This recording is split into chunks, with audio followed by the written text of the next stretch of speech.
As the gun went off, it seemed like two world superpowers would be going to war yet again. When two countries were as powerful as America and Britain were during the 19th century, everything became a power struggle. This went to an extreme, however, when the killing of a pig almost sent the two countries into another war. Ever since I heard about the Pig War, I've been very interested in the conflict. I've always been fascinated by the lesser-known wars throughout American history, and ever since I heard about this one, I've done vast research on it.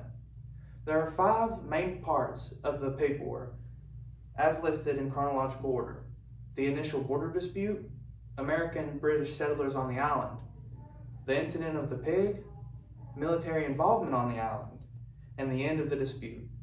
First, let's talk about the initial border dispute. Ever since the end of the Revolutionary War, America and Britain had been at each other's throats in terms of land and its borders. This was no different when it came to the land in dispute, the San Juan Islands. Both sides came to a treaty, an agreement, however, whenever they agreed that the Canadian border would be split along the 49th parallel and down through the Strait of Juan de Fuca and west to the Pacific Ocean, according to the National Park Service. The problem with this, however, was that there were 2 straits of water in the San Juan Islands, one closest to the British mainland and one closest to the American mainland. Both sides, naturally, wanted to claim it as their own. Next, let's go on to the British and American settlers on the island. Britain, hoping to take the island, settled it with Charles Griffin, a Hudson Bay Company employee, and he established a sheep farm. Within this sheep farm were a few prized and very expensive Berkshire pigs. The sheep multiplied by the thousands, and it seemed like Britain had taken the island. This changed, however, when news of the fertile farming soil reached the American mainland. A farmer by the name of Lyman Cutler caught wind of the new land and decided it would be a great idea to start his garden there. He moved onto the San Juan Islands, and because of the small vicinity of the island, which according to the National Park Service is only 14.5 miles long and 6.5 miles wide, it meant that he was very close to Charles Griffin. Due to this close proximity, Lyman Cutler would wake up to one of Charles Griffin's Berkshire pigs rooting up his potato garden almost every morning. Usually he would just run it off and get mad, but one time, something changed. Let's move on to the incident of the pig. One morning, Lyman Cutler walked out his door and saw the pig rooting his garden up. This infuriated him, and he shot the pig. Instantly regretting his decision, he took it to Charles Griffin in hopes for sympathy. This, however, was a bad idea. The British government sought to arrest Lyman Cutler under British rule. Now, let's move on to military involvement. When news of Britain wanting to arrest Lyman Cutler hit the American mainland, General William S. Harney heard and decided that he wanted to take the island for himself. He stationed American military on the island with Captain George Pickett.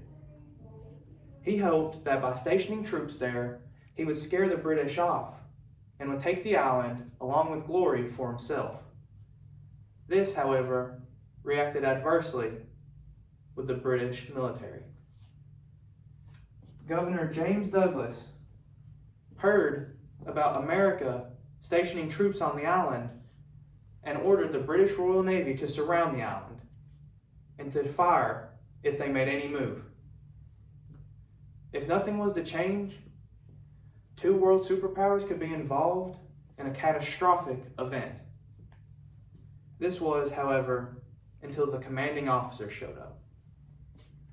Let's move on to the end of the dispute.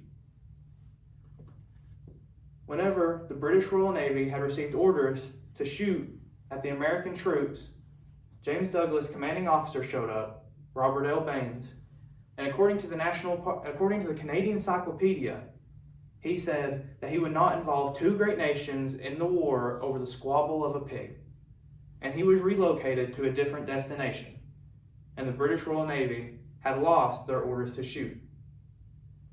William S. Harney's commanding officer showed up and relocated him further into the American mainland and ordered that the American military move out immediately. If it had not been for the level-minded thinking of both commanding officers, two countries could have been involved in a great war over something as small as killing a pig. In conclusion, the pettiness of the pig war reigns above all other facts. It is almost like two preschoolers getting mad at one another because one took the other one's cookie during snack time. In the initial border dispute, they could not agree on who owned the San Juan Islands, and the treaty made it even more confusing. Then, British and American settlers moved onto the island, causing a big ruckus and threatening one another. Then, both sides' military got involved, and it seemed like countless lives would be lost for no good reason. Then lastly, the end of the dispute came thanks to the level-minded thinking of both commanding officers. The Pig War is one of the biggest what-if wars in American history.